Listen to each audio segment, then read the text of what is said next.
enlighten us. In the name of Jesus, your Son, our Lord, our Savior, we pray with thanksgiving. Amen. Ang paraan ng Panginoong Hesus ay makapangyarihan at napakahalagang maunawa ng mas malalim pa. We always pay lip service to the way of the Lord, to the way the Lord does things, pero gaano natin kalalim ito na ilalapat sa ating buhay? How deeply are we able to apply in our lives the ways of Jesus? John 14:12, Jesus says, I tell you for certain that even if you have faith in me, that if you have faith in me, you will do the same things that I am doing. Marami naman kasi nagsasabi, naniniwala sila sa Panginoon, na sila ay mananampalataya, pero sabi niya, kung tunay ko kayong mananampalataya, you would also be my followers. Dahil ang tunay na pananalig ay nagwawakas sa pagsunod doon sa pinaniniwalaan. So, Jesus equates faith with followership. We believe, therefore, we follow. It's pointless to believe and not follow. Pampagulo lang yon, pampasikip ng buhay natin, ang pinaniniwalaang di naman sinusundan. John 14:15, Jesus said to His disciples, if you love me, you will do as I command. So ngayon, nadagdagan ang kahulugan ng pagsunod kay Jesus at paniniwala. Ibig sabihin ay pag-ibig. Kung naniniwala sa Kanya, sa Kanya, mamahalin mo Siya. At kung minamahal mo Siya, susunod ka sa Kanyang mga iniuutos. So very interrelated the concept of believing, loving, and obeying. Parang isang cycle yan. Naniniwala ka pala, edi dapat mahalin mo Siya. Kasi pag nalaman mo talaga kung sino Siya at napinaniwalaan mo, mamahalin mo eh. At pag minamahal mo, dapat mong sundin o dahil sinusunod mo Siya, napatutunayan mong naniniwala ka at nagmamahal. Jesus is the ultimate teacher and model in dealing with people. At yan ang gusto nating bigyan ng pansin at diin ngayon mga kapatid. Kung naniniwala tayo kay Jesus, Siya ang dapat nating tularan kung paano Siya makipagkapwa, kung paano Siya makitungo, makisalamuha, makipagniig, kung paano Siya makisangkot sa mga tao. At dahil Siya ang ultimate teacher and model, not anyone else, definitely not anyone in the Old Testament before Him, and not anyone in the New Testament after Him could surpass the supreme and the perfect example of Jesus. Surely may mapapala tayo, may mapupulot, may matututunan sa mga leaders, teachers, prophets sa Bible na nauna sa Kanya at mga sumunod. Pero ang dapat talaga na tularan, itaas at sundin ay ang estilo, ang paraan ni Jesus. 1 Peter 2:21, God chose you to follow in the footsteps of Christ, who set an example for you. Ang mga anak daw ng Diyos ay hinirang, pinili niya exactly for the purpose of following Jesus.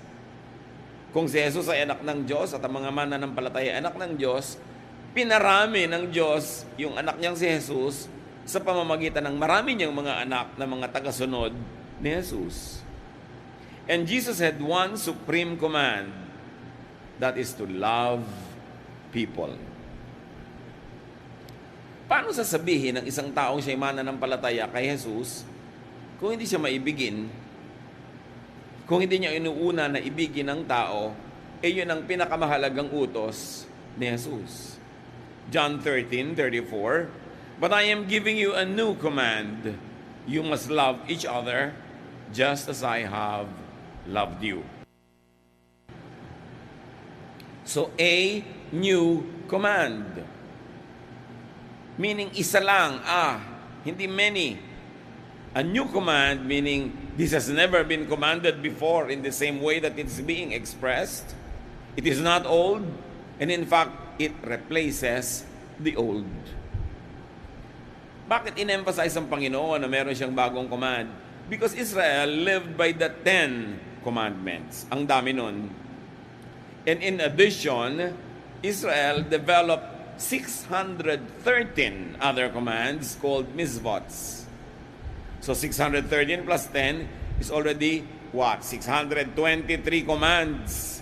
Nakakalito na sa dami at nakakataranta na sa pagsunod dahil pati haba ng balbas, haba ng damit, anong kakainin, anong hindi. Kasama sa mga commands na yan. So sabi ni Lord, huwag na lang kayong malito. Ang bibigay ko sa inyo, isang utos lamang. At ito ang bagong utos. Dapat bigyan ng pansin at dapat sundin. Sabi niya, mangag-ibigan kayo sa isa't isa. Ibigin nyo ang bawat kapatid sa Panginoon. Ibigin nyo ang inyong kapwa. 1 John 4, 7-8, My dear friends, we must love each other. Love comes from God, and when we love each other, it shows that we have been given new life. We are now God's children, and we know Him. God is love, and anyone who doesn't love others has never known Him. Dito ay nag-echo, umaalingaw-ngaw, pinapakitang muli sa napakalinaw na paliwanag yung utos ni Jesus. At sinabi sa 1 John, dapat tayo mag-ibigan. Kasi ang pag-ibig ay galing sa Diyos. Kung sinasabi mo ikaw'y bine-bless ng Diyos, dapat ang unang blessing na makita sa buhay mo ay natuturuan kang umibig sa kapwa. At nagiging maibigin din at kaibig-ibig pag ang iyong pagkatao. So niya, pag tayo nag-iibigan, ito'y patunay na nabigyan na tayo ng bagong buhay. Tungtawa tayo, born again ka ba? Meron ka na bang new life? Meron ka na bang new hope? Ikaw ba'y renewed Christian? Etc. etc. Pero ang patunay daw na meron tayong bagong buhay ay tayo nagiging maibigin. Sabi tayo yung mga anak na ng Diyos at kilala natin siya. Ang Diyos ay pag-ibig. At sino mang hindi umiibig, hindi nakakakilala sa Diyos. Those that love know God, though they may not know many things like systematic theology, like verses or doctrines, that usually are used to measure one's spirituality. Kuminsan ang nagiging patunay na ikaw nga ay may bagong buhay na sa Panginoon, na nagkaroon ka na ng kapanganakang muli, sa nagiging theology mo, sa mga namememorya mong verses, sa nagiging pagbabago ng inyong anyo, hairstyle, damit, language, tastes, what you buy and not buy, what you eat and not eat. But no. This is the way of the Pharisees. This is the way of the religious system of Israel, na patunayan mong anak ka ng Diyos sa pamamagitan ng nakikita at naririnig sa iyo. Pero sabi ng 1 John 4, 7-8, ang patunay talaga na ikaw ay may buhay na bago na ikaw ay nasa Panginoon na, ay ikay maibigin na. The best way to know God is through the way of love. And the best way to make God known to others is also the way of love. In other words, let's not be confused. The distinctive of real believers is not what Bible version they read, is not what kind of articles of faith or statement of faith they subscribe to, pero nakikita sa kanilang pagmamahal sa kapwa. So maraming mga tao, napaka-godly pala nila, sometimes hindi nila alam kasi hindi sila religious. Pero very godly because they are very loving.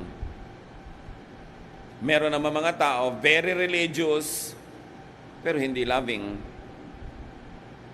And basing it on what we have read and studied so far, yung loving, kahit hindi religious, yun ang mas tatanggaping anak ng Diyos. Kasi ang pagkakakilanlan ay ang ating pag-ibig.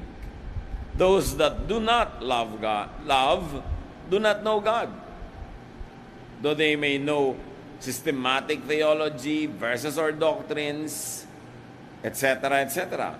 Because love is the distinctive. It is love that makes you different.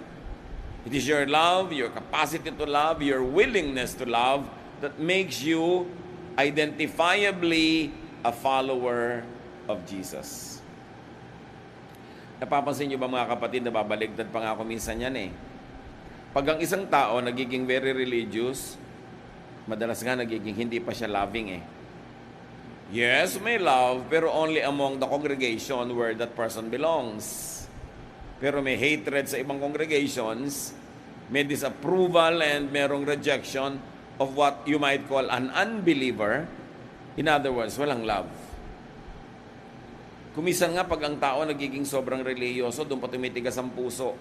Dahil iniisip mo, inuutos sa iyo ng Diyos at ikinakalugod ng Diyos na i-reject mo yung iba, hiyain mo sila, huwag mo silang tanggapin, at layuan mo pa nga. This is the way of the Pharisees. Hindi na yata tayo titigil ng hahambing sa pamamaraan ni Jesus at sa pamamaraan ng Pharisees, ng mga religious leaders of his time. And you know why we always do that? Because the ways of the Pharisees always rear its ugly head even in today's Christian churches. Dahil sa halip na si Jesus ang makita mo at maramdaman, madalas ang nararamdaman mo yung presensya ng mga taong hindi talaga nagustuhan ni Jesus ang pamamaraan at mga taong kanyang tinuligsa. Kaya mahalaga, laging sinusuri ang sarili. You always ask, is it loving? Is it the loving way? O ipagpipilitan mo ang doktrina mo, yung paniniwala mo, kahit nagiging unloving ka na. Sabi, ang tunay na kay Jesus, maibigin.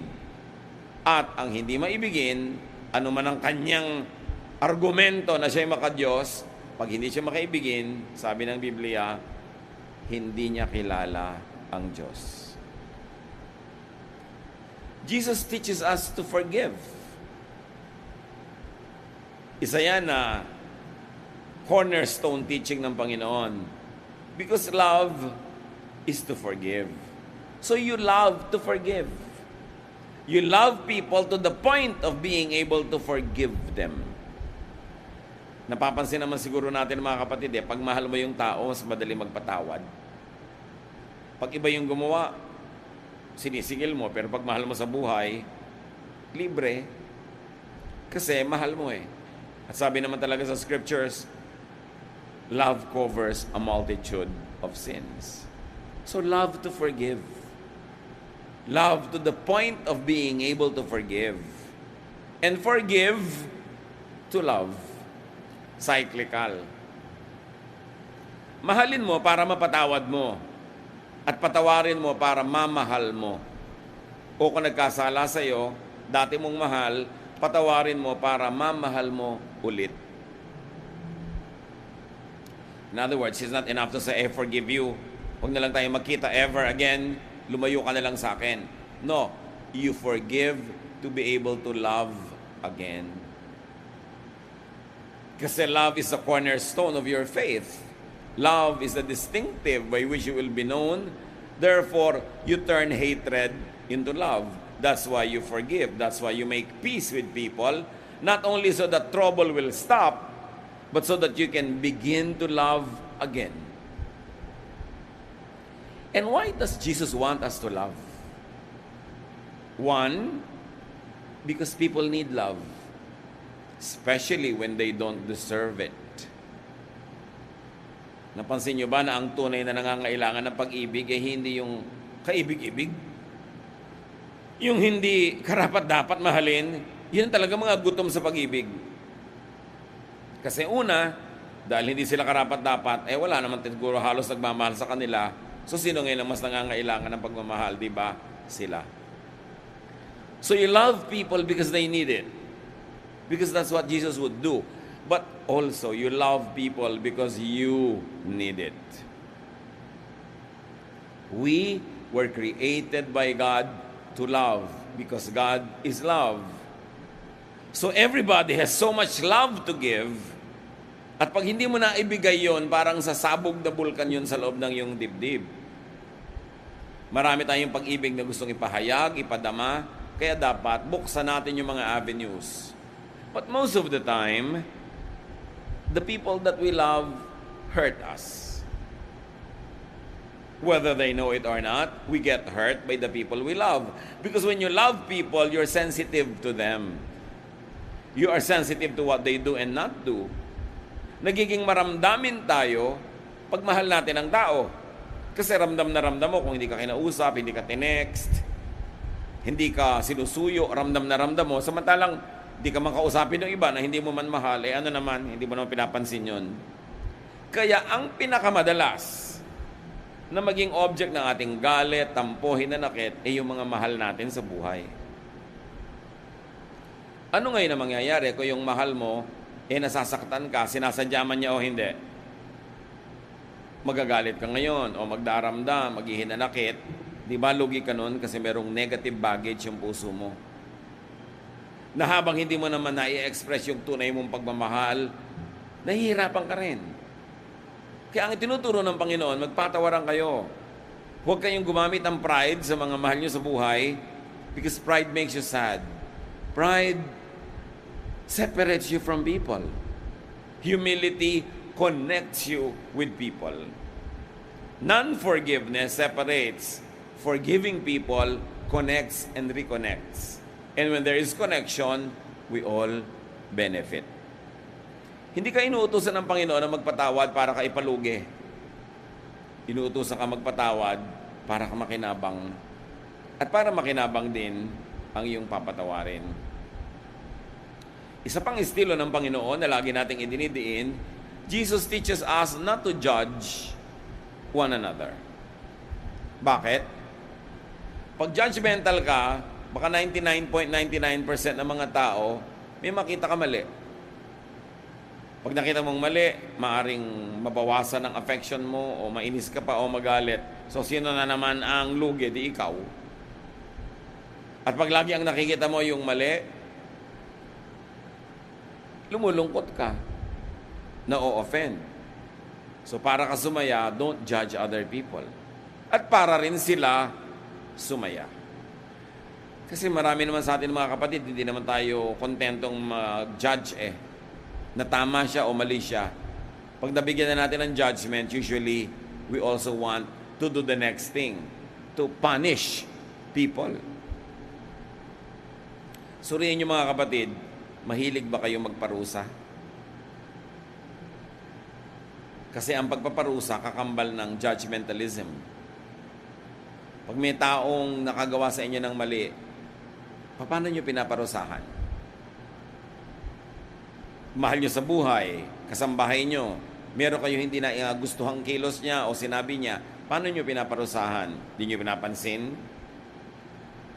O sinasaktan nyo ang damdamin niya? Basta tayo mahilig magparusa. At pag nagpaparusa ka, the evil side of you is made happy temporarily. But the good side of you grieves. Remember, inside everybody, there's some bad and there's some good. At pag pinaparusahan mo, tinitikis, sinasadista ang mahal mo, meron ding bahagi ng iyong puso na nasusugatan at nagdurugo. Kaya nalulugi ka rin. Maaaring may ikinatutuwa ka na nakakaganti-ganti ka, pero kung aminin mo kapatid, ikinalulungkot mo rin yun. Tao kasi tayo, nilikha sa wangis ng Diyos. Pag may ginagawa tayong masakit sa ating kapwa, kahit paghihiganti pa nga, dinaramdam din natin. Kadalasan, hindi lang natin binibigyan ng pansin na dinaramdam natin. Kasi gusto nating ituloy yung paghihiganti, yung paggawa ng mali. Pero pag ginagawa natin yon, it is our conscience that suffers. And we suffer in many other ways. So the way of Jesus to love you is to teach you to not judge. It is also the way of Jesus to love others. Kasi mahal din ni Jesus sa mga gina-judge natin, kasi sabi niya, huwag niyo siyang i-judge. At mahal ka rin, kaya ayaw kanya mag-judge. Kasi ikaw mismo titigas ang puso. You will have a tendency to make people suffer after you have judged them. And you will also suffer in the same way. Kaya ang sabi niya sa Matthew 7, 1-2, do not judge, or you too will be judged. For in the same way you judge others, you will be judged. And with the measure you use, it will be measured to you. Do you think that it is only God who will judge you when you judge others? No. When you judge others, you also judge yourself. Kasi nagiging clear sa'yo ang tama at mali. Tapos pag alam mo na may mali ka rin, there is a part of you that will be condemned by your very own judgment. We are complex beings. Hindi tayo mga simple. Kaya kung minsan, hindi mo alam kung bakit ka malungkot, yung pala ginadjudge mo ang sarili mo. At sasabihin mo, kapatid, kailan ko naman ginadjudge ang sarili mo? Nung nag-judge ka ng iba. Because when you judge, you get judged. Not only by God, but by your own conscience. Sometimes people are not aware that they are being judged by their own conscience. Kaya nade-depress sila. Nagkakaroon sila ng mga sakit na hindi makita ng mga doktor kasi spiritual illness yun. Hati ang loob. At ang pagiging hati, nagiging dahilan niya ng mga kasakitan. Pag hati ang loob mo, sinasabi mong masama ang ginagawa mo, tapos alam mong ginagawa mo rin, hati ka. Kasi ginadjudge mo rin ang iyong sarili. Kaya maraming hindi maipaliwanag na sakit ang tao. Kumisan hindi makita sa mga lab tests. Pero spiritual illness kasi. At hindi natin laging na-ikokonekta na ito yung nanggagaling sa being judgmental. Because the poison that you reserve for others is consumed in your own blood first. Kaya dapat magandang iniisip mo sa kapwa. Kasi yun din ang iisipin ng konsensya mo tungkol sa iyong sarili. Pinagpapatawad mo, pinagpapasensyahan ng kapwa dahil yung budhi, ganun din ang gagawin sa iyong sarili. Because, sabi ni Jesus, as you do to others, it will be done to you. Kasi sabi niya, do to others as you would want others to do unto you. So you want to be forgiven? Forgive. You don't want to be judged? Don't judge. Lahat ng katuruan na ito ni Jesus ay dahil mahal niya tayo. Alam niya ang paraan kung paano matatahimik ang ating mga sarili. Judging others means non-love. Judging others means judging oneself. Bakit hindi pag-ibig yun? Yun ay hindi pag-ibig sa kapwa at hindi rin pag-ibig sa iyong sarili. Kasi pag sinabi mo, dapat i-judge ang kasalanan mo na yan para magpapaulan ka ng mga pana para tamaan yung may kasalanan. Pero dahil kasalanan mo rin yun, tatamaan ka rin. At masasaktan ka rin. And the moment that you deny in your heart that you're also guilty and you're judging yourself, mahahati ka. Kaya iba nagkaka-split personality pa, nagkakaroon ng schizophrenia. Dalawa ang pagkatao o mahigit pa ron. At kuminsan, nagiging dalawa rin ang boses o nagkakaiba-iba. Sabi ng iba ay possessed. No, bihira sa mga ganun cases ang possessed by spirits. Madalas, it's a psychiatric situation. Dahil lito sa sarili, hindi consistent. And one of the greatest and biggest and easiest way to be inconsistent is to judge others. Because there is very, very little chance that you will pass the same judgment. That you will pass it. Kaya sabi ni Jesus, maging mabait ka na lang at mapagpatawad para yun din ang matanggap mo mula sa Diyos, mula sa iba, at higit sa lahat, mula sa iyong sariling budhi. And because Jesus loves us, Jesus teaches us to enjoy simple pleasures. Nakita niyo ang pag-ibig ng Panginoong Jesus? Bihira itong makita na pag-ibig mula sa Pharisees, mula sa mga religious leaders. Because Jesus teaches us to enjoy simple pleasures like eating, drinking, socializing, and resting. Madalas, pag nakinig ka sa religious leaders, gusto lang nila lagi kang pagurin, pag-ayunuhin at pag-fasten. Gusto kanya lagi maging anti-social almost. Ikulong ka sa ministry at pagurin ka ng pagurin. Hindi nyo ba napapansin na ganyan ang general trend? Because they equate godliness sa pagiging pagod. Papaliitin ang mundo mo Mapapagalitan kapag ka uma-attend ka ng mga pagtitipo, ng mga party. In fact, kahit nga religious event yung inattendan mo, pag hindi yung sariling church ang sponsor, ayaw ka pa rin pa-attendin, kukulungin ka, kukulungin ang iyong isip, paliliitin ang iyong mundo. That is not the style of Jesus. John 2, 1-2. On the third day, a wedding took place at Cana in Galilee. Jesus' mother was there. And Jesus and his disciples had also been invited to the wedding. Needless to say, the Lord went. So what does that tell us about Jesus? That Jesus attended socials. So why will modern day religious leaders prevent God's children from attending socials? When Jesus himself, the supreme example, was always present in many socials. Matthew 11:19. But the Son of Man goes around eating and drinking, and you say, that man eats and drinks too much. He is even a friend of tax collectors and sinners. Yet wisdom is shown to be right by what it does. Nakita niyo ang example na iniwan sa atin ng Panginoong Hesus? Pag niyayaya siyang umattend ng mga social gathering, he attends. At ang naging puna, ang naging pintas sa kanya ng mga religious leaders, sobra daw siya makainom, sobra daw siya makakain, timawa daw siya, matakaw, masiba. No, glutton eh. You're a glutton and a drunkard. That was the accusation. Lasenggo daw siya.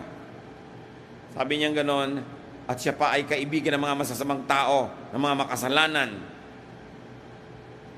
If Jesus did this, do you think Jesus would prevent God's children from being nice and friendly even to these types of people that are rejected by the Pharisees?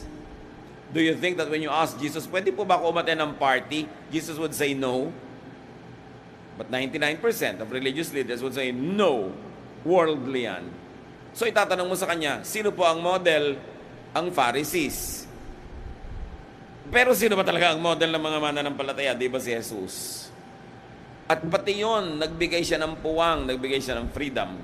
Freedom, of course, is not a license to do just anything you want. Pero pagka may pumipigil sa atin, alamin niyo muna kung pumipigil si Jesus o ang Pharisees.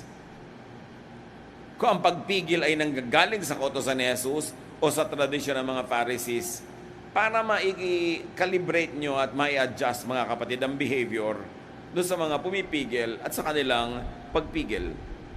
Ano pa mga pinagagawa ni Jesus na hindi nagustuhan ng mga religious leaders? Tulad ng ginagawa ng maraming tao ngayon na laging madidisapprove ng mga religious leaders. But the way of Jesus is the way of love. The way that gives space. The way that allows you to make free choices and be responsible for your choices.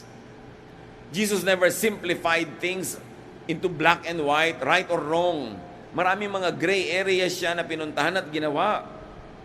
At makikita nyo, sabi niya, wisdom is shown to be right by what it does. To be kind, He allowed His disciples to pick fruit and eat it at Sabbath. Na bawal sa law ng mga Pharisees, sa laws ng Israel. Pero, ang inintindi niya, yung gutom ng mga tao at yun ang kanyang inunawa. Hindi niya pinilit silang sumunod at maging sunod-sunuran sa mga policy kahit gutom sila. Kahit na nagdidelirio na sila sa gutom. Sa mga ministries ng napakaraming mga religious works, halos gasgasin, ubusin yung lakas ng mga manggagawa. Sasabihin na God's will, for God's glory, etc., etc. But what did Jesus do one day when He noticed that His disciples were so preoccupied with ministry that they had no time to eat or to rest? Nakapaligid ang napakaraming tao, humihingi ng prayer, humihingi ng ministration, ng counseling, humihingi ng himala, humihingi ng turo. Ano kaya ang ginawa ni Jesus? Mark 6:31. But so many people were coming and going that Jesus and the apostles did not even have a chance to eat. Then Jesus said, let's go to a place where we can be alone and get some rest. Yun ang pag-ibig ni Jesus. Hindi lang niya iniibig yung mga taong pinaglilingkuran, kahit himatayin na sa pagod yung mga naglilingkod. Iniibig niya lalo yung mga lingkod ng Diyos. Iniibig niya yung mga naglilingkod, hindi yung laging isasakripisyo ang worker for the sake of the people. Of course, there are instances when that has to be done, but you know how Jesus thinks and how Jesus loves. Sabi niya, kahit mamatay tayong lahat dito ng katatrabaho, hindi mauubos ang miniministera natin. So, bago tayo mamatay, magpahinga muna tayo, isara muna ang gawain, at lumayo tayo sa mga taong ito para kayo makapagpahinga at makakain. Ganon siya magmahal. Hindi laging pinapagalitan ka dahil nagkulang ka ng paglilingkod sa mga tao. Bakit ikaw? Hindi ka ba tao? Kailangan mo rin ng pagmamahal, kailangan mo rin ng pangunawa, at kailangan mo rin ng pahinga. May mga ganyang magulang, nakakalungkot mga kapatid.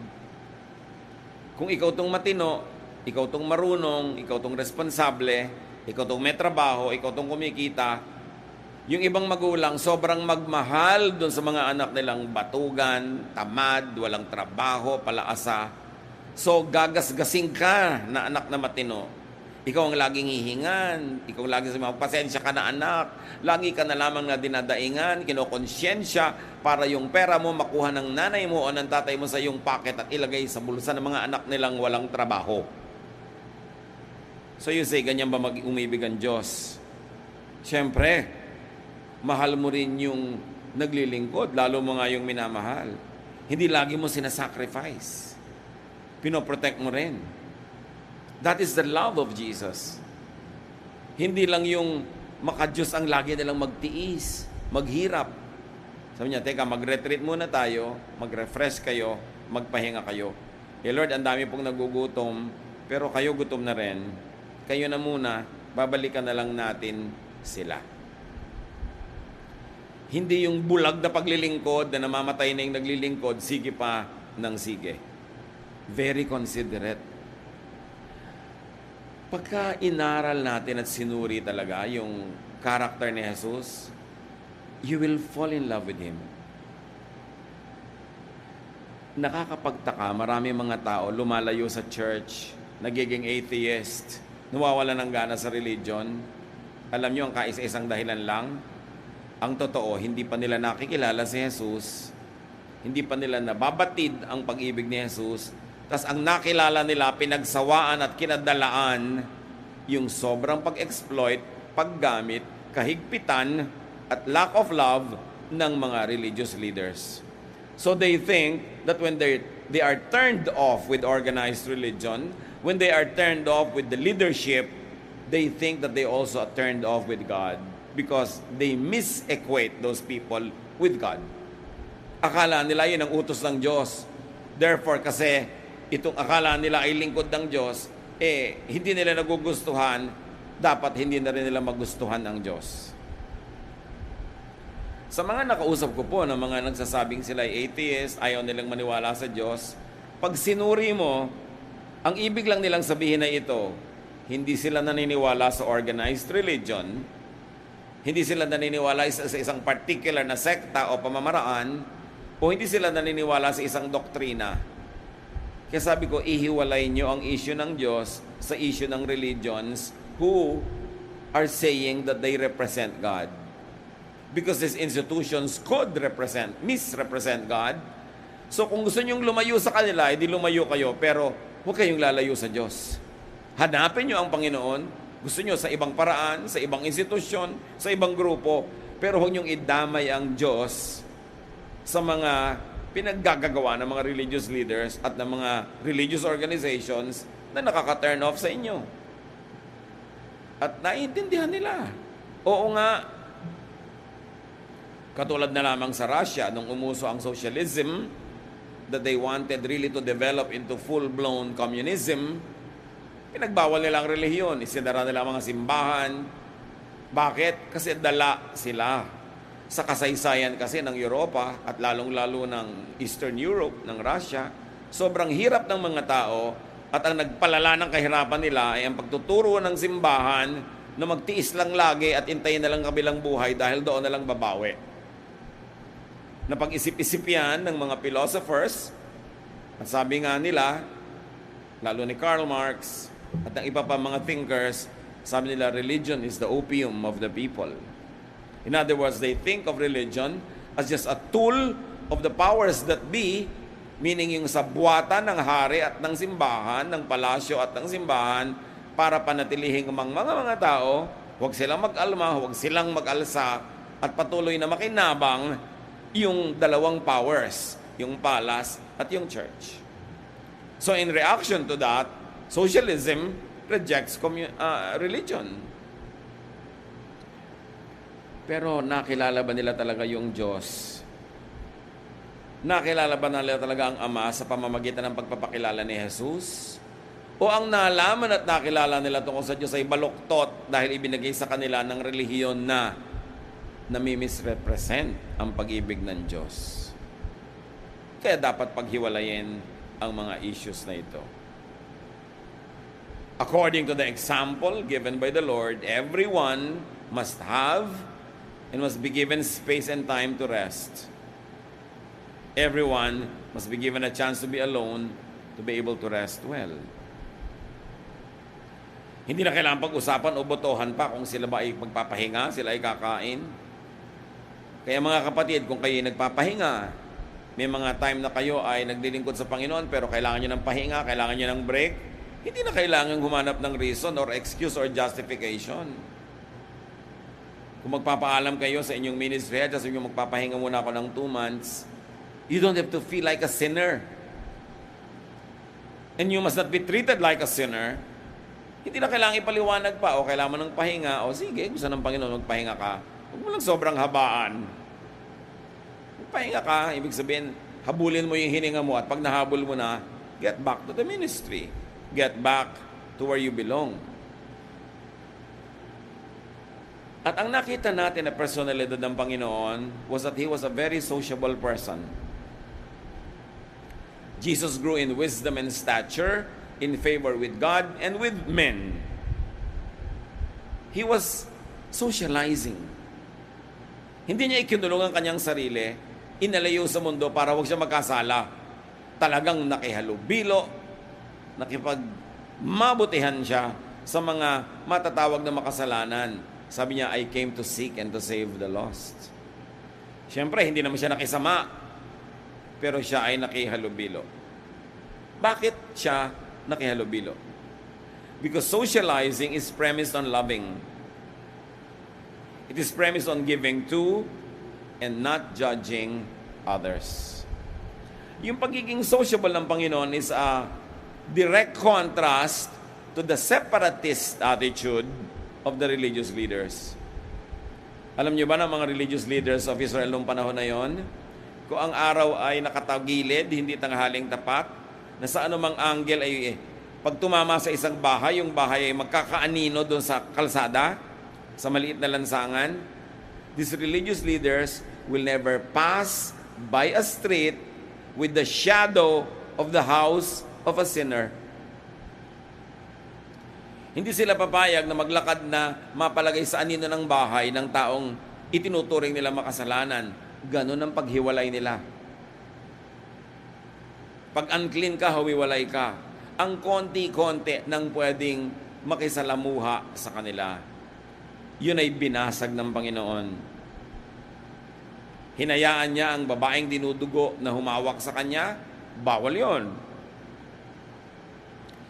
Hinawakan niya ang isang bangkay at binuhay, bawal yon. Pumunta siya doon sa lalaking inaalihan ng maraming masasamang espiritu na nakatira sa mga libingan, bawal pumunta doon kasi magiging marumi ka. Hinayaan niya ang kanyang mga disipulo na kumain ng Sabat, sa Sabat. Nagpagaling siya ng mga may sakit sa Sabat, bawal yon. Ang dami.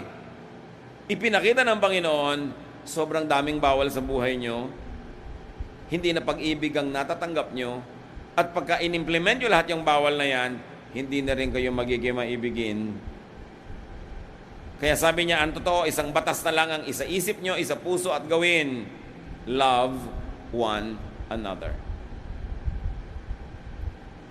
Pag inanalyze natin ang behavior ng maraming tinatawag na born-again Christians, they always talk about the love of Jesus, but it is not always clear if they understand it. They always say, you are saved by grace, not by works. But it is not clear if they understand it. Because if you're going to simplify the way many Bible-based evangelical Christians deal with what they call sinners or the unsaved, parang ganito. Kaibigan, tanggapin mo si Jesus bilang Panginoon tagapagligtas. Hindi mo kailangan ng good works. By grace ang salvation. You are saved by grace through faith. So huwag ka na magpasa ng krus. Huwag ka na maghampas sa sarili. Hindi mo kailangan may i-observe na diet o whatever para ka maligtas. Pumikit ka, manalig, manalangin at magpaligtas because you are saved by grace. Gusto mong gawin natin, gawin natin. And then ililid nila sa prayer yung tao. At pagkadilat, sasabihin nila sa tao, ngayong saved ka na. Hindi na by grace. By works na. Kailangan, di mo to gawin, di mo to kainin, ito isuot mo. Ibinalik lang nila doon sa works. Pero hindi nila yun napapansin. Kasi ibinabalik nila yung tao to be bound by so many laws, so many restrictions, na tinakpan na nga ni Lord ng isang utos, love. Forgive. Love and forgive. Kaya in real life, parang pinadali mo dun sa tao na tanggapin si Jesus at pagkatanggapin na sabi mong, uy, topo-topo. Ngayon, kailangan pagsikapan mo na i-maintain yung salvation mo. At tuwing nakikita kita nagkakamali, i-re-review kita because open rebuke is better than secret love. Pag may mali ka, ipupulpito ka, ilalagay sa bulletin board ang iyong pangalan, lilitisin ka ng ating board of elders. At kung napatunayan nagkamali ka, tatayo ka sa harap ng kongregasyon para admitin mo sa lahat. So, nasan yung grace? Dapat nating unawain na pag nagtuturo tayo ng grace ni Jesus, you teach it before people accept Him as Savior and Lord, and you continue to implement it when they are already saved by grace. Hindi sabi mo, New Testament na ngayon, love na, pero pagkatanggap, back tayo sa Old Testament. Plus, many other New Testament situations and mga pagbabawal na dinevelop ng church when Jesus went back to heaven. Suriin kung talagang papamaraan ni Jesus ang pinapairal natin o akala lang pala natin. At binigyan tayo ni Jesus ng hindi nakakalitong patakaran. Pagkilala mo ang Diyos, umiibig ka sa Diyos, anak ka ng Diyos, maibigin ka. Hindi lang sa emosyon o damdamin, maibigin ang iyong methods, maibigin ang iyong systems, maibigin ang iyong policies, ang iyong mga rules and regulations, pawang maiibigin. In other words, hindi ka nabubuhay sa takot yung mga mananampalataya na baka sila maparusahan, baka sila mabisto, baka sila mapag-usapan, baka sila ma-reject na naman. I-implement mo yung grace ng Panginoon. And when that happens, everybody is more relaxed. When that happens, you can unmask and show your true self because you know that you will be accepted and loved and not judged. And because you unmask yourself, everybody can minister to you so that you could be what you have to be and what you want to be, and you can stop hiding behind a mask that is not really you, just to be accepted. And when you are accepted, you also learn to accept others. And when you receive love, you begin to be more loving. Then you begin to be a congregation of true followers of Jesus. At sabi sa Book of Acts, nung naramdaman ng lahat yung ganong pag-iibigan, and they were always praying, eating together, praising God, the Lord added to their number daily those that were being saved. Saved from hell? Yes. But saved from what else? Saved from judgment of fellow believers, saved from needless guilt, saved from having to be hypocritical, saved from having to hide your true heart. You are set free, you are released, and therefore, you rest. You are restful. At sabi yan ng Panginoong Jesus, "Come to me all of you who are tired and heavy laden." Tired with what? Tired of all the burdens that religion imposes on you. Tired of hiding. Tired of pretending to be okay, because when you say you are not okay, you will be judged. Sabi niya, "Come to me all of you who are tired and heavy laden, and I'll give you rest." And how does Jesus give rest? By not judging you. By accepting you unconditionally, and by healing you and getting you well on the way to recovery, to grow from glory to glory. And how else does Jesus give rest? By telling you not to judge others. Kasi pag judgmental ka, hindi ka mapapahinga. Hanap ng mali ng iba. Kwenta ka ng kwenta, tuos ka ng tuos, bilang ka ng bilang ng mga kasalanan nila. Paano ka mapapahinga nun? Sabi niya, "Come to me, those of you who are heavy laden, and I'll give you rest. My yoke is easy compared to the yoke of the Pharisees, compared to the yoke of these conservative implementors of 10 Commandments and 613 mitzvots." Sabi niya, kahit anong gawin nyo, di nyo yan masusunod. Kulang at kulang kayo. Guilty at guilty. Nasaan ang rest doon? "Come to me, I'll give you rest. My yoke is easy. My burden is light." Paano nyo malalaman kung ang reading of a verse and the interpretation of a verse is correct, is in the spirit of Jesus? Ang effect nun sa inyo, light. Magaan. Hindi yung sakal na sakal ka, sikip na sikip, pilit na pilit, napipilitan lang. Light ba yun? You know it's not light, therefore you know it's not the way of Jesus. Because His way is easy, His burden is light. Sabi niya, "Come to me, and you will find rest for your souls." Yun ba ang nararamdaman natin bilang anak ng Diyos? Dapat yun. Hindi yung laging kulang, laging guilty. Jesus took away our infirmities as far as the east is from the west. He separated our sins from us, not of our own doing, but because of the deeds of Christ on the cross. It is the love of God that makes us good and looks good. It is not our own achievement. That works before salvation, and very importantly, it works after salvation. So matapos makakilala sa Panginoon, don't go back to the old system of guilt, of judgment, of difficulty, of hardship. Kaya gagaan.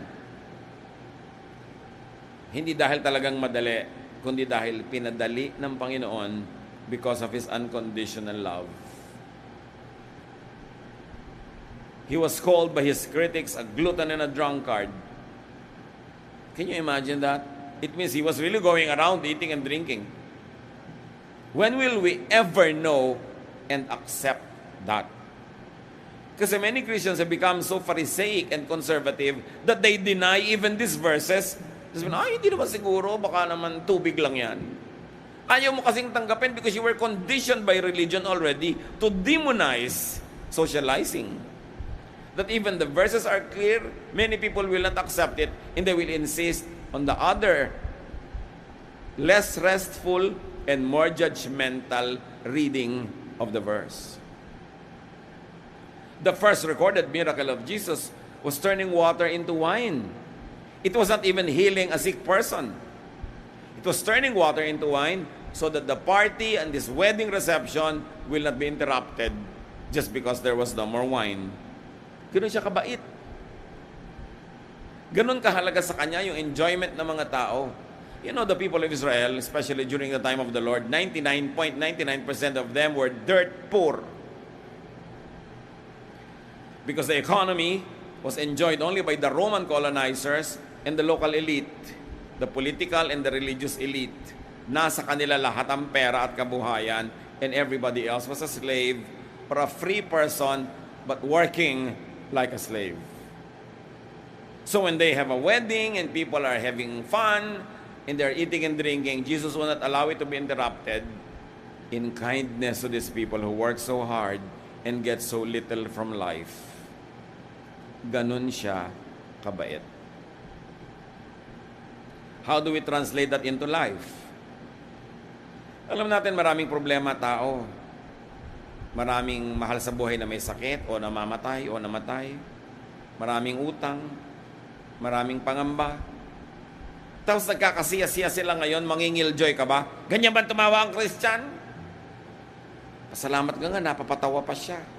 Nare-relax ang katawan, sumasaya, tapos kikil-joyan mo. Pamisa-misa lang makabili yung tao ng damit na pinapangarap niya. Sasabihin mo, anong damit mo? Nagsusuot ba ng ganyan ng Christian? Sabi mo, oo, Christian ako at suot ko to. Therefore, sinusuot to ng Christian. Anong problema mo? Ang dami kasing church bullies. Ayaw kanilang sumaya. Yung mga taong sobrang mga istrikto, sobrang mga mahihigpit, masusungit, madalas tingnan nyo, wala lang silang love life. So gusto lang magdusa din yung iba, naiinis sila sa masaya. Subukan mo magkaroon niya ng papa. Ang mama. Biglang sumasaya, hindi ka pinapansin pag masaya ka. They are so miserable that they want to inflict their misery on everyone else. And aren't many religious people really miserable? Nagtatago sa relihiyon, ikinukubli ang mga sarili nilang frustration sa buhay, nagpapakatago-tago, nagpapakakonservative, layo ng layo sa lalaki. Yung pala, wala naman talaga, nanliligaw lang.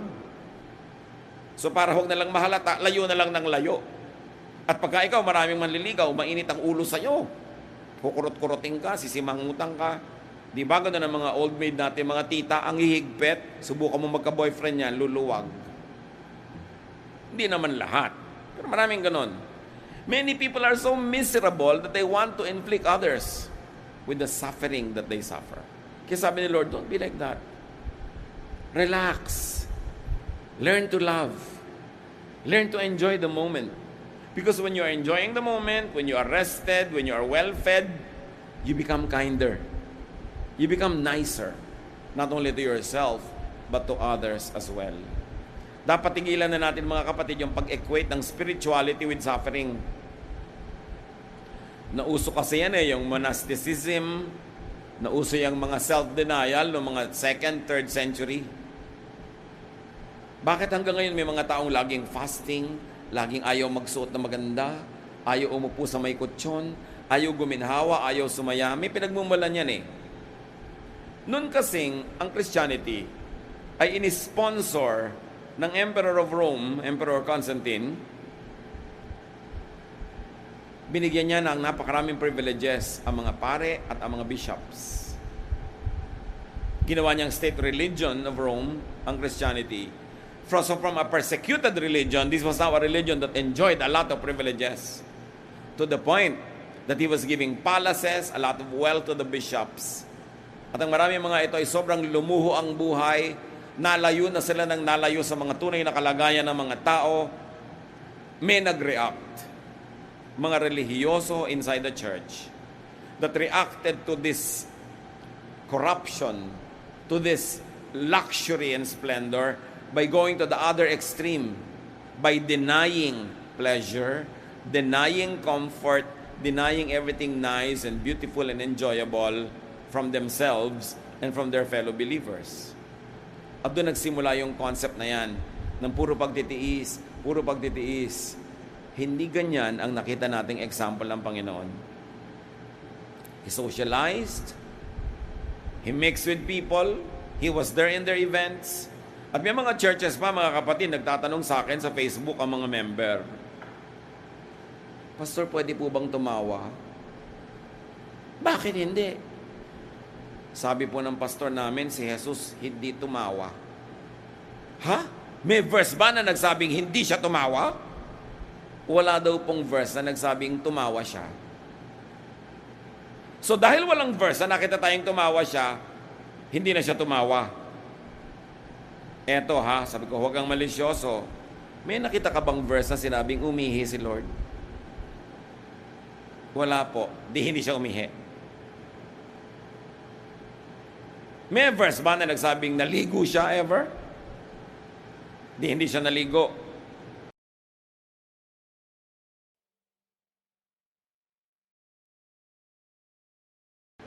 Paghahanapan mo ng verse ang bawat gusto mong gawin sa buhay, huwag kang kakain ng adobo, wala yan sa Bible.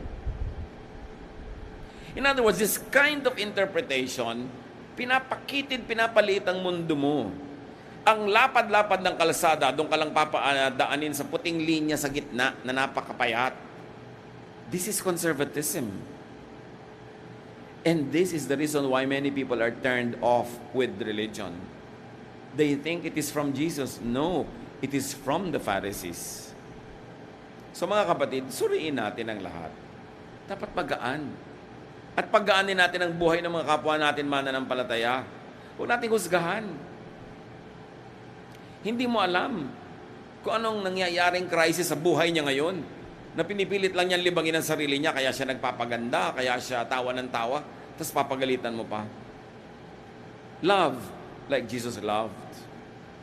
He was not called a friend of sinners for nothing. Jesus did not judge, so was not in the habit of rebuking people. Hindi siya mahilig mang-rebuke. Yung pang-rebuke sa Pharisees yan.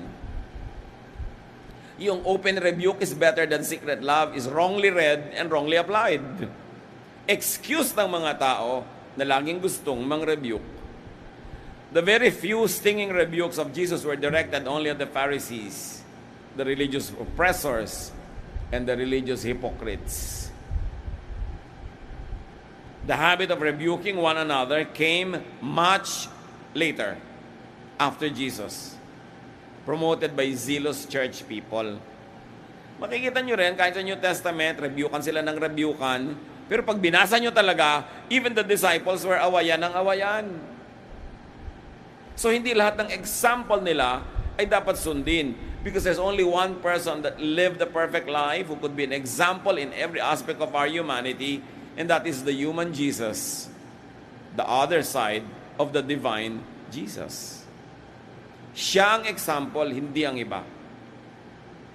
But even the idea and method, even when you want to rebuke, should be submitted to, filtered through, and measured by the teachings and examples of Jesus. Why? Colossians 1:17, God's Son was before all else, and by Him, everything is held together. Siya talaga ang dapat na asahan, sundin, because by Him, everything is held together. John 14:6, I am the way, the truth, and the life. Jesus answered, without me, no one can go to the Father. Now, analyzein natin yan. Habaan nga natin ngayon, 2 linggo na akong absent dito sa Miyerkules na to eh. Mga 9 o'clock, game kayo. Magsasara na yung tricycle patungo sa village nyo, no? I am the way, the truth, and the life. Jesus answered, without me, no one can go to the Father. What does that really mean? The usual reading is, without Jesus, you cannot go to heaven, you cannot be saved from hell. Yes, that is a very good reading. But there are many other layers of reading. Because to say the Father also means heaven, which means a heavenly life, the reign of peace and contentment and happiness and rest in a person's life, whether or not nandito pa siya o nasa kabilang buhay. So ang sinasabi ni Jesus, 1, kung hindi sa pamamaraan ko, hindi kayo maliligtas mula sa impyerno at hindi kayo pupunta sa langit. Okay. Number 2, kung hindi sa pamamaraan ko, hindi nyo matitikman ang langit sa buhay na ito. Hindi ninyo mararanasan ang tunay na presensya ng Ama. Hindi kayo mapapahinga, matatahimik, sasaya, gagaan. Sa pamamaraan ko lang ninyo mararanasan yan. Compared to pamamaraan ng Pharisees, pamamaraan ng mga religious leaders, ng mga conservatives, sinasabi ni Lord, hindi nyo matitikman ang langit sa pamamaraan na yan. Di kayo mapapahinga, di kayo matatahimik, di kayo makokontento. Lagi kayong kulang. Lagi kayong guilty. Kasi sabi niya, without me, you cannot go to the Father. Without the way and method of Jesus applied to today's life, you will never experience a slice of heaven on earth. But if you apply the teachings and the methods of Jesus, kahit nandito pa kayo, wala pa kayo sa langit, wala pa kayo sa kabilang buhay, di ba ang prayer? Mapasa amin ang kaharian mo, thy kingdom come. Hindi mo naman sinabing, I will go to your kingdom, but thy kingdom come. How will the kingdom come? When the reign of God is felt in your life today, meaning the style and method of Jesus is your style, and you benefit from its style, heaven comes down to you. You taste heaven. Pinaghaharian ka ng Diyos. Kaya ang sabi ni Jesus, pag sinabing nandun ang kaharian ng Diyos, nasa labas, nandun, huwag kayong pumunta. Sabi niya, the kingdom of heaven is not here or there. It is within you. So kahit ngayon mga kapatid, the good news is, pwede nang ma-enjoy ang kingdom of heaven, pwede nang maranasan how to be in heaven by applying in your life the methods of Jesus. He will usher you into the presence of God. God will reign in your life. The Father who loves will rule your life, and you will behave and know and feel as if you were in heaven already. Remember, thy kingdom come. Mapasa amin. Paano yon? Sundin ang paraan ni Jesus. Walang ibang dapat sundin, si Jesus lang.